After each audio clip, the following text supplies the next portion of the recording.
की या कारणाकरता तरी आपण सगळे मठामध्ये आलात. एक तर आपण इथं जो उच्चार केला की मठ हे पीठ आहे, हे मठ नव्हे. पीठ आणि मठ ह्याच्यात काय फरक आहे?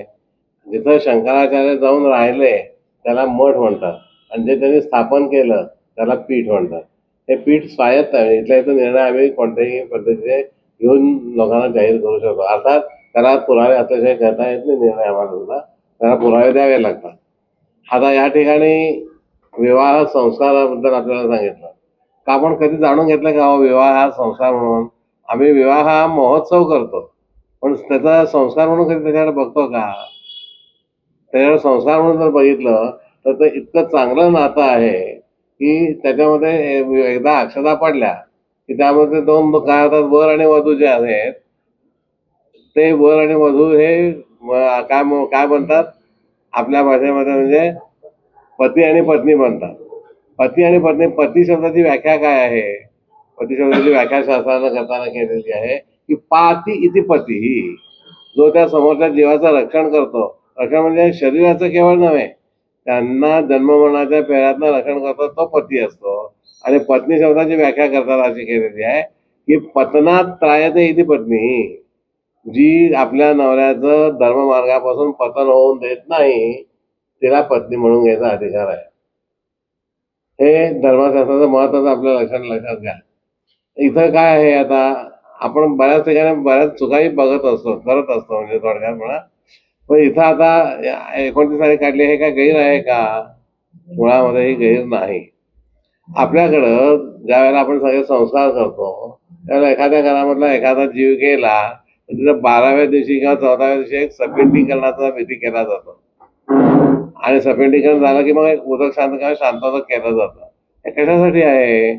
तर असं काही एखाद्या घरामध्ये जर चांगलं मंगल कार्य ठरलं तर त्याला वेळ लागू नये म्हणून ते सपिंडीकरण करून घेतलं की त्या जीवाला गती मिळते आणि तो प्रेत संज्ञेतनं पितर संज्ञेमध्ये जातो आणि पितर संज्ञेमध्ये गेल्यामुळं तुम्हाला मंगल कार्य करायला परवानगी राहते. जर ते केलं नसेल तर मग काय करावं? तर त्याच्यासाठी विनायक शांती करायला सांगितलेली आहे. विनायक शांती करायची आणि मग हे करायचा, विधी करायचा. साखरपुडा असू दे किंवा लग्न असू दे, दोन्हीच्या वेळेला एकदा विनायक शांती करून घ्यायची आणि मग ते विवाह करायला चालतं. हे धर्मशास्त्राकडे काय आहे, जर आपण बघतो तसं धर्मशास्त्र इतकं सोपं नाही आहे. खोलवर जितकं जाईल तेवढं खोलवर आहे, पण आपण तिथं खोल जातही नाही आणि त्याचा अभ्यासही करत नाही. बरोबर काहीतरी बघतो आणि म्हणतो की हे चुकीचं आहे म्हणून. एक माझ्या सुप्रीम कोर्टामध्ये केस होती, त्यामध्ये वधूवरांमध्ये डायव्हर्सची केस होती, म्हणजे विभक्त होण्याची केस होती. त्यामध्ये वधूकडच्या लोकांनी घड्याळ वगैरे ते अक्षता पडलेलं सगळं दाखवलं होतं, वराकडच्या लोकांनी दाखवलं होतं. ज्याच्याला प्रश्न आला की हे कसं निर्णय करायचा, दोघांनी मुहूर्ताची वेळ दाखवली, लग्न होताना फोटो वगैरे सगळे दाखवले. काय करायचं अशा वेळेला? आता त्याला विभक्त व्हायचं आहे, काय करायचं? त्यावेळेला लग्न झालं का आधी हे पहिल्यांदा विचारायचं, ते ठरवलं.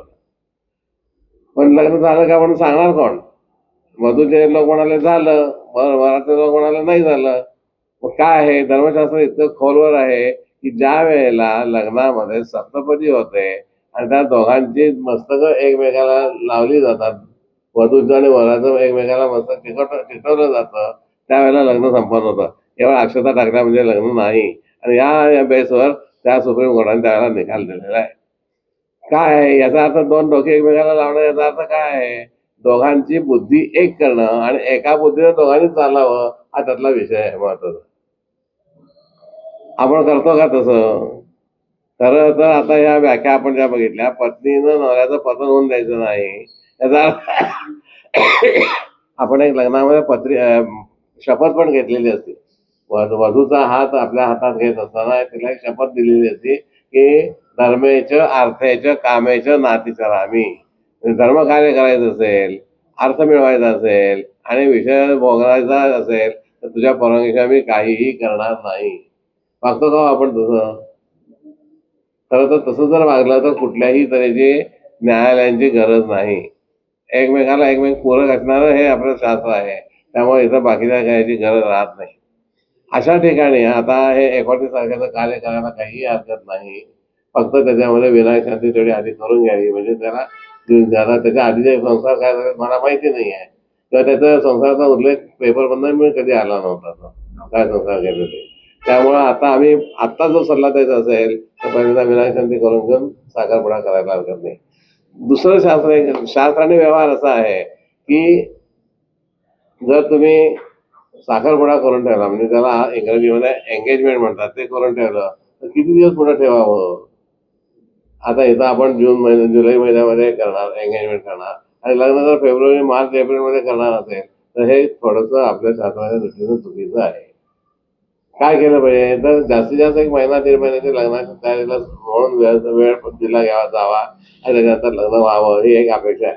का आहे कारण आता आपण पाहता की लग्नात वधूवरांना उभं केलं मध्ये अंतरपाठ धरलेला आहे. अक्षता टाकायच्या वेळेला एक मंगलाष्टक म्हटलं जातं.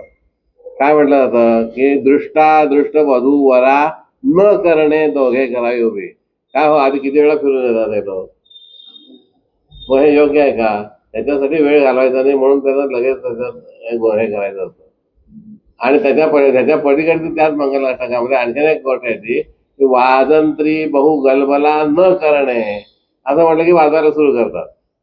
म्हणजे जे करू नये ते करायला सुरू होतं. हे एक आपलं दुर्दैव आहे. त्याचा अर्थ जाणून घेत नाहीत ना कोण. मग गलबत्या वाजंत्री कशासाठी वाजायची असते तर येणाऱ्या लोकांच्या स्वागतासाठी वाजंत्री वाजायची असते. आम्ही वाजंत्री वाजायला की जेवणाच्या पानं धरायला जातो. हे चुकीचं आहे ना. बरोबर आहे का. मग म्हणून काय करतो आहे याचा अर्थ आपण जाणून घेतला पाहिजे आणि ते कसं केलं पाहिजे याचा अर्थ केला पाहिजे. आता आणखीन एक समाजामध्ये नवीन पद्धत यायला लागलेली आहे. एक वैदिक पद्धतीने आधी लग्न करून घ्यायचं आणि नंतर सगळ्या लोकांच्या त्या दोघांना पुन्हा उभा करायचा. अत्यंत चुकीचं आहे. घातक आहे. चुकीचं आहे आणि घातक पण आहे. का एकदा तिच्याशी लग्न केलंय तिचा दुसरा विवाह ठरत नाही का तो. आणि दुसऱ्या विवाहाला मान्यता आहे का आपल्याकडं.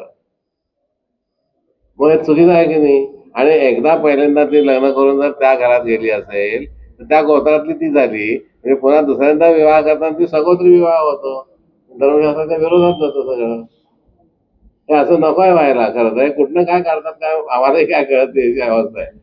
पण हे चुकीचं आहे. तेव्हा आता निदान या विवाहामध्ये तर निदान विवाहाच्या वेळेला एकदाच अक्षता टाकायचा विषय मानावा करावा. लोकांच्या सोयीसाठी दुसऱ्यांदा अक्षता हे योग्य नाही.